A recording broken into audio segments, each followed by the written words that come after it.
into the presidential race with no political experience, but he outlasted 3 governors, 2 senators, and 5 members of Congress. Here to tell us why he wants every American to join the Yang Gang, please welcome presidential candidate Andrew Yang.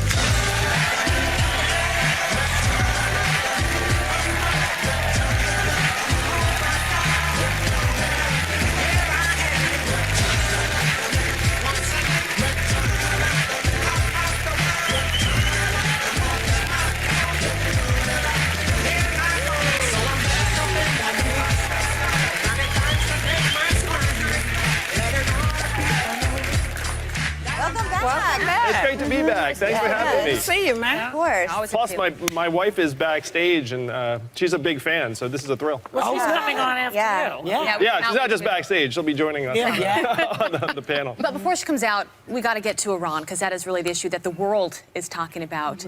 And you want the job of president of this country, one of the main issues you would be dealing with. I want to ask, because we've been talking about, is the cost worth it to taking out General Soleimani, number 2 in command there? If you were in Trump's position, what would you have done? 75% of Americans do not want a war with Iran. So we should not be responding disproportionately in a way that elevates the conflict and tension in the region. We need to bring Iran back to the table and invest in a diplomatic solution. So you wouldn't have killed him? I would not have, no. I think it was a mistake. But, you know, it's interesting that they actually assassinated the guy. He's a terrible man, I get it. But they assassinated him in full view of the world. Don't they usually do these, you know, secretively when they assassinate a head of state, as he might be considered, because he was a general? Yeah, that's why it was so disproportionate. Why would they do that? Well, the story seems to be that a number of options were presented to President Trump, and he chose the most dramatic option that even the military leaders would never have expected him to choose. Does that help him in some way?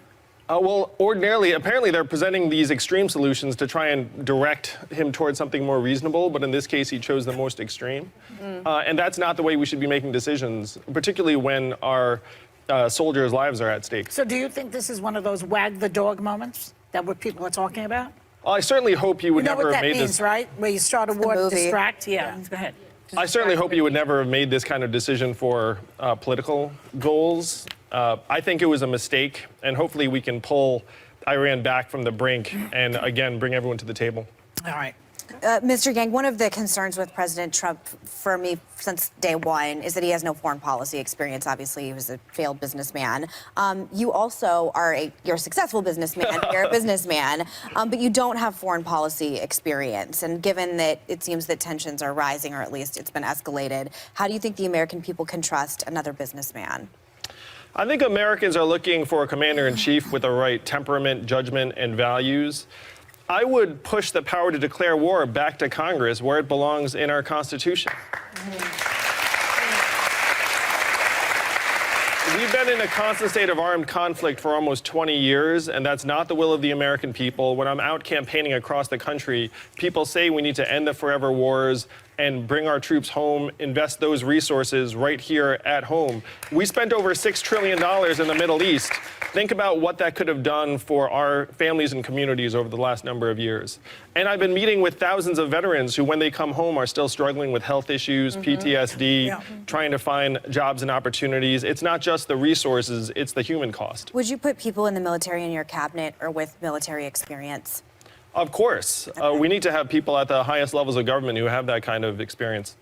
Well, we had General Mattis. Unfortunately, he's not there anymore. He was the voice of reason. And what he said was that if you invest more in diplomacy, you have to spend less on ammunition, and that's exactly where we should be heading. That's right. He did say that. He did say that.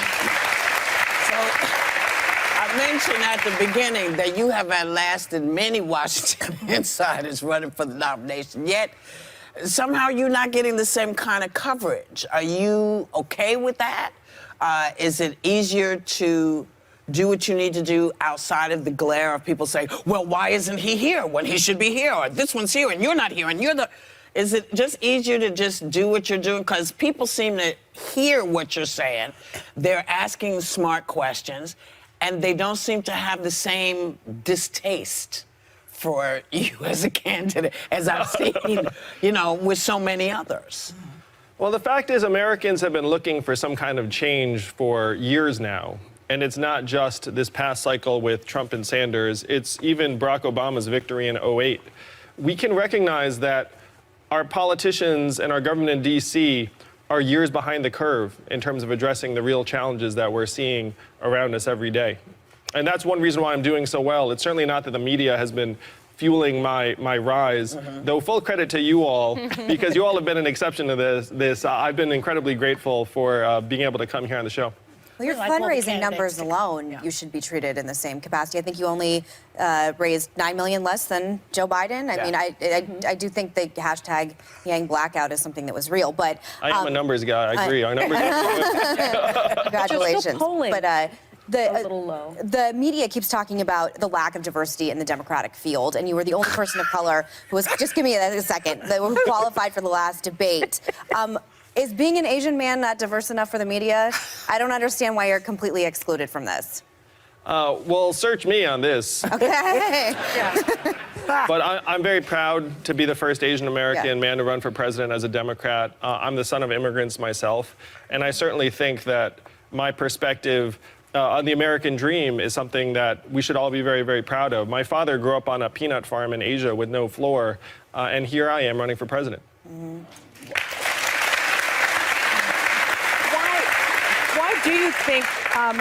Why do you think, given the fact that you have raised so much money, that you're still, and you are the most diverse candidate that has raised this much money, it's still in the race, why your polling numbers are still low?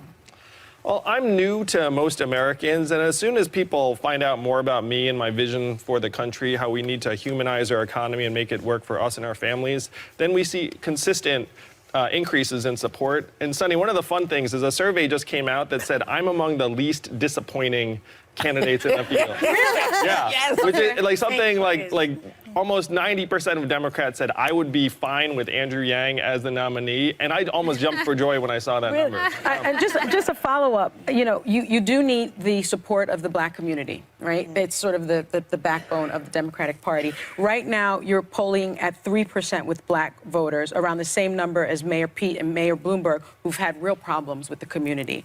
How do you turn that number around? How do you raise that number? I need to spend more time introducing myself and the campaign to black voters and voters of color. My centerpiece, this freedom dividend, is based upon a proposal that Martin Luther King championed and was fighting for when he was killed in 1968. I had the privilege of sitting with Dr. King's son in Atlanta, and he said this was the vision that his father was fighting for. So as soon as I get that message out to more black voters, I believe my poll numbers will shoot Give up. the message now, then. Sure. We have to make the economy work for us, for you, for your families. And the best way to do that is to put money directly into your hands. Dr. King championed a guaranteed minimum income for all Americans, and that is exactly what I'm fighting for. A dividend of $1,000 a month for every American from the age of 18 until the day you die. This would how will remake that our work? economy around us and our families. How is that going to help us? Explain. How's that going to help, or how does it work? Well, both. both. I mean, how does Where'd you get the money explain from? You threw it out there. Amazon. What is it going to do? So What's it going to do? Whoopi's not wrong. So we have $1 trillion tech company, Amazon, that's paying zero in taxes, less than everyone here in this room and everyone watching this at home. And Maybe the whole Amazon's, country put together. Amazon's closing 30% of our stores and malls. Yeah. Most common job in the country is retail clerk. Average retail clerk's a 39-year-old woman making between $8 and $10 an hour. So if we get Amazon to pay its fair share, and Google, and Facebook, and Uber, and Apple, we can generate hundreds of billions in new revenue, put it into our hands, So you're similar and to build a Elizabeth trickle-up Warren in economy. many ways, because she wants to take money from the very wealthy. He wants to Same take it from idea. tech, He wants though. to take it from I want to take it from tech, and the main distinction tech. between me and Elizabeth is I just want to give the money to us, because I think that we are better able to solve our own Versus problems versus government. Directly. Directly. Okay. Yeah. So, don't tighten up. Come back quick. We're coming back with more with Andrew Yang and his wife, Evelyn.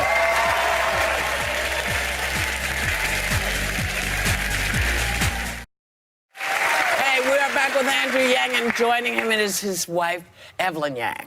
Well, yeah, her last name might be Yang. Evelyn. Hi, Evelyn. Welcome to the table. Yeah. So much for having me. Thank you. You're a beautiful couple. wonderful, I must say. So, may I call you Evelyn? Yes. Okay.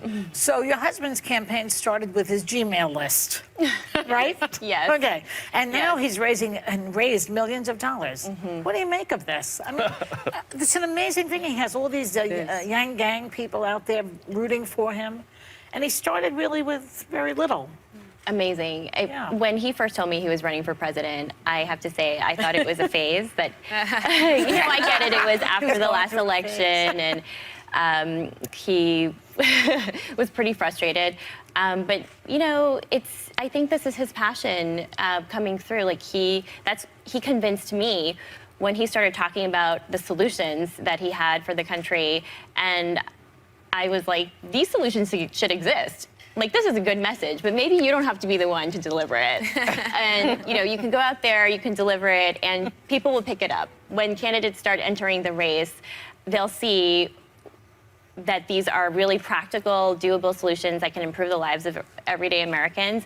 And he said, all right, well, I'm not so sure about that, but let's try. Let's try it. And it's resonating. Yeah. And that's the reason why he's come so far. I think people can also tell that he's also a really genuine person. You know, what you see is what Yes. you get. We get that.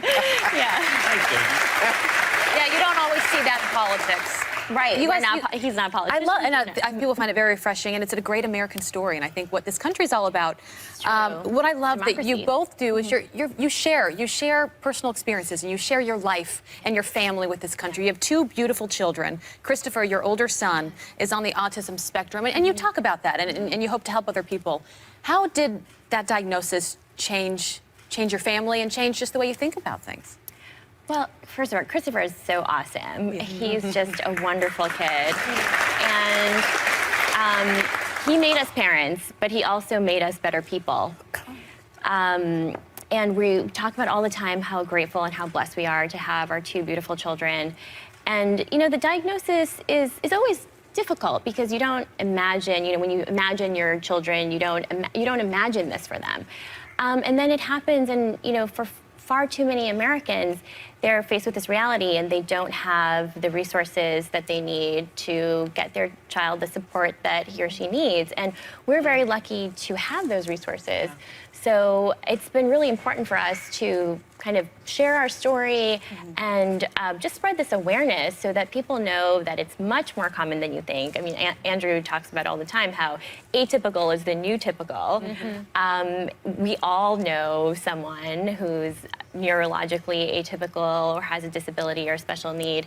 And this is America. And we need to make America accessible for all and have those supports. And it breaks my heart when I talk to families who don't have what they need and are just struggling to get by and give their child, what they know they need. Yes. Yeah. Well, Evelyn, you sound like a first lady to me right now. But I will say, if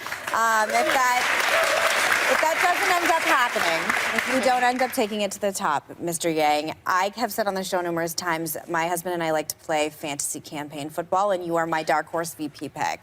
I've seen some pictures of you and Joe Biden. If it ends up being him together, you guys look pretty cushy. If you were asked to be vice president, would you accept that role? And would you, in turn, accept being the, second lady, Evelyn?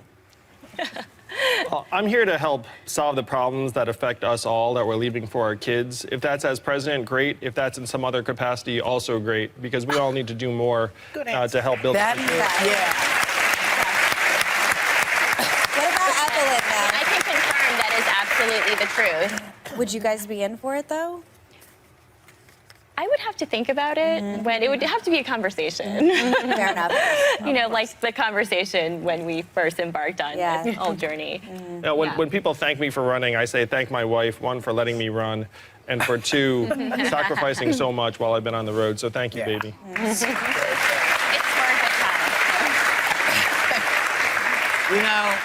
First of all, thank you for always coming and being a genuine person. And that answer is an answer I have never heard it. anyone say. And I have to say, my eyeballs are popping out. And I'm thrilled to hear you say it's about making the country better. Yeah. It's not about me winning. yeah. It's And I'll do about what I can. I'll Yeah. do my. I just. Because everyone says, I'm running Yeah. for president. Right. I'm the best. Thank you. I'm the best. Well, you know what? Thank you. You're pretty great. Our thanks to Andrew and Evelyn